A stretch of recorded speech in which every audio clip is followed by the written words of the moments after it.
Let's take a quick look at encapsulation rules. These are rules that I hope you learned in CSIS 235. For instance, you want to make all member variables private. Methods, or in C++, I guess we call them member functions. Member functions can be either public or private. You want to keep as many of the member functions private as possible, but of course that's not always, you can't always keep all your member functions private. Typically we have all the basic class operations that you want to reveal to client programmers, you make them public. Sometimes you have to allow friend functions in addition to ordinary functions that might be able to use your class. Friend functions would be different in that they can get access to private data members, and that sort of breaks encapsulation, that breaks information hiding. We might also have overloaded operators. As much as possible, it would be good to make these. Sometimes you have to make them member functions. Sometimes you actually have to make them friend functions. It's probably best to make them either way, not have access to a lot of private data members as much as possible. But that said, a lot of times the reason we use operators is for efficiency and also to make our code look good. And so when those things compete, efficiency competes with information hiding. If you want to have efficient code, we give access to private data members. That breaks information hiding. Okay, so there are some things to think about, but typically this is a given. You want to make all your data members or member variables private. Sometimes there are some good reasons. For example, if you have constants, you can make them static and final. Static and const and public. So you can make constants public, and it's not considered to be breaking these encapsulation rules. But anything that can change, anything that's not a const, should be private. Okay, so in C++, unlike Java, we do this other step where we say we take the class definition. That is, class statement, class X has so many data members and so on.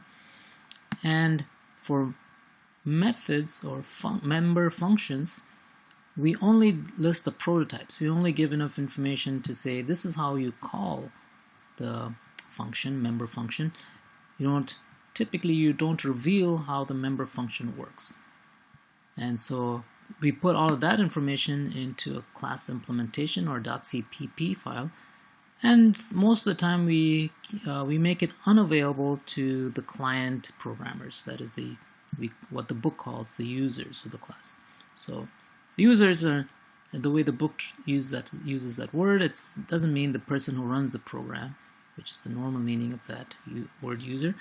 The book thinks of any programmer that uses your class, and in 235 we refer to those classes as client classes.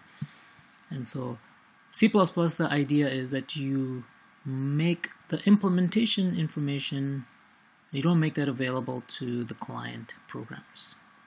Okay, so what does that mean? That means typically you will give access to a .h file to a client, but not the a.cpp, for example, because it has maybe some secret data that you don't want to reveal.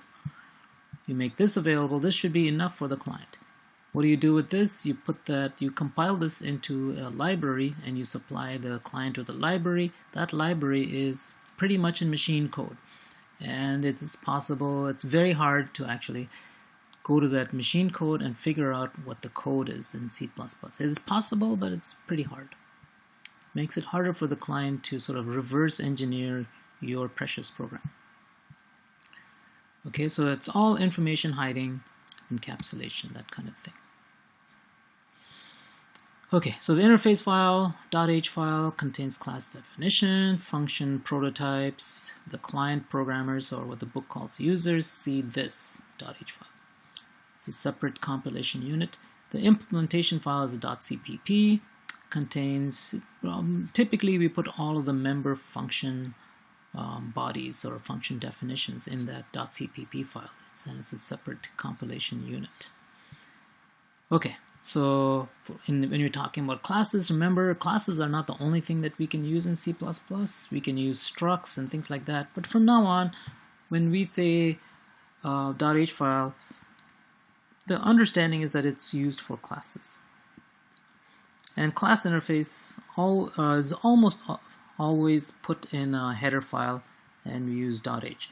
Now the exception to this is later on when we get to templates, we'll see that we don't actually stick to this structure of class header files. Alright, so let's not worry about that. We'll look at that down the line. And programs that use this class will just include this .h file. Let's say you have a myClass.h. If you have a client program or user program that uses your class that you wrote, that client program should just include the .h file. And that's what we did here in Eclipse.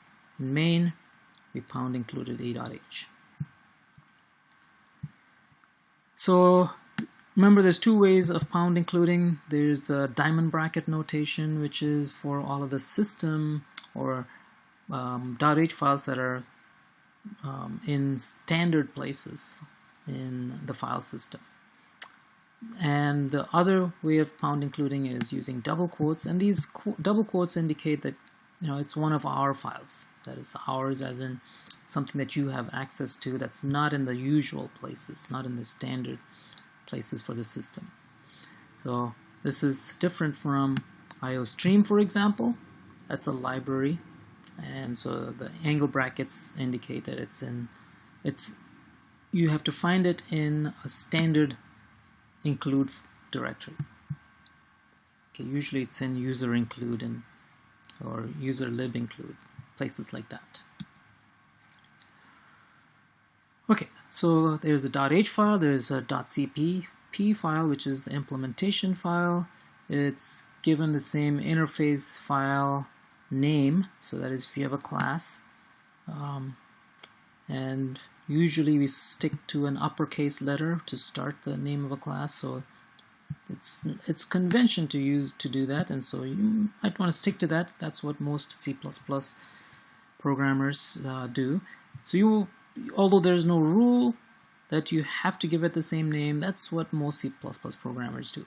Is you have two files for a class.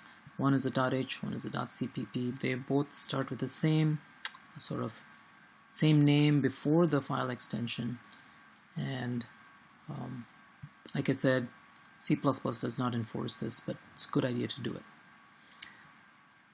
So the .cpp file contains all of the member function definitions, that is the function bodies or method bodies. And the implementation file must include the .h file. So a .cpp file, one of the first things it'll do is include myClass.h. It might also need things like IOStream and string and things like that. Okay, so .cpp file in general contains executable code. This is not always the case, as we will see with, I keep saying, with templates. Okay, so header file should be included by the implementation file, that is the .cpp file should include .h file, the corresponding .h file. And also the main program file, so that wherever main is, you will also include the header files for all the classes that you will use. Okay, so this is usually called the application file or the driver file. Whatever has main is typically it's main that is called the program file. So organization of these files is system dependent, typical IDE. So this book is IDE independent.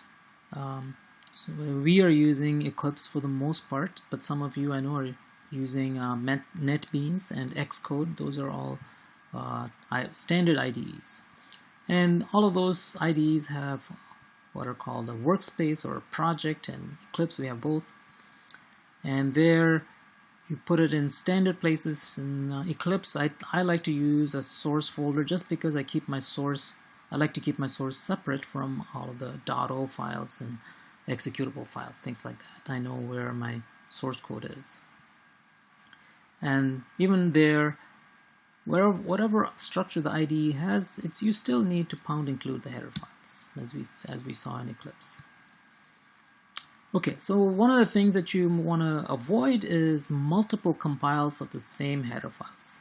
So header files are typically included multiple times, and you don't want to, and you only need to compile it once.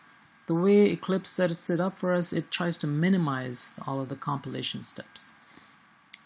Okay, so we use the preprocessor to tell the compiler to include the header only once. And how does it do that? That's what all of this stuff here is with if and def and define. So basically how this works is, let's say you have a.cpp file, and let's say, well, nobody ever does this, but let's say by mistake you include this a.h file twice. Oops. Now will this give you an error? But it turns out it doesn't.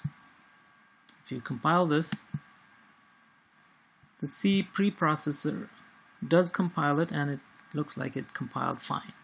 So if you were to do it mechanically, right, if you were to take this, copy this class A, copy it twice, then you would get an error because you would be trying to redefine the same class after you've already set it up. Why does this work? Why does including twice not give you an error? The reason is because of this if and def and define.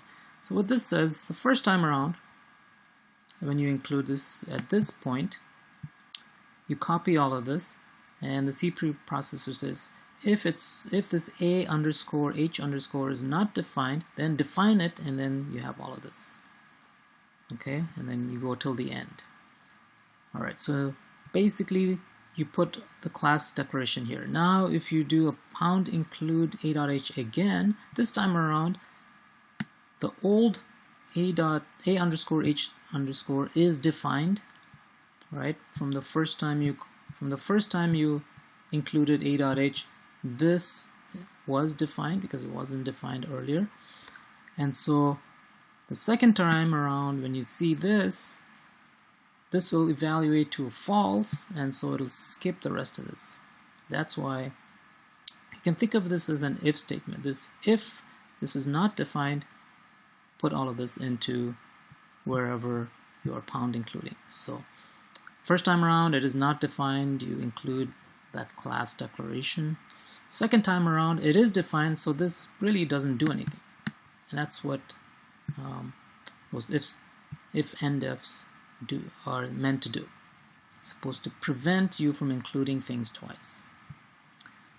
Okay, so, and that's, later on we'll see that this is extremely useful. It cuts down on compilation time. It also would give you an error if you had the same thing declared twice. You also need to include it here because this is compiled separately. Okay, and if you want to include this many times, doesn't matter as long as you have this. Now you can try this out. Let's say we try this out. We comment out these if and defs. Okay, these are not essential, but they're very helpful. All right, so now we can compile it. Everything works. Okay, so it compiled main.o and a.cpp. Now, however, if you just happen to, by mistake, include the same thing twice, and you've blocked out the if and defs, you've commented that out, now you get a compiler error saying there is a previous definition of a class A. Why is that? Because you defined class A once here, you're trying to define it again over here. These if and defs prevent you from making these kinds of errors. And that's all done by the C++ preprocessor. Okay.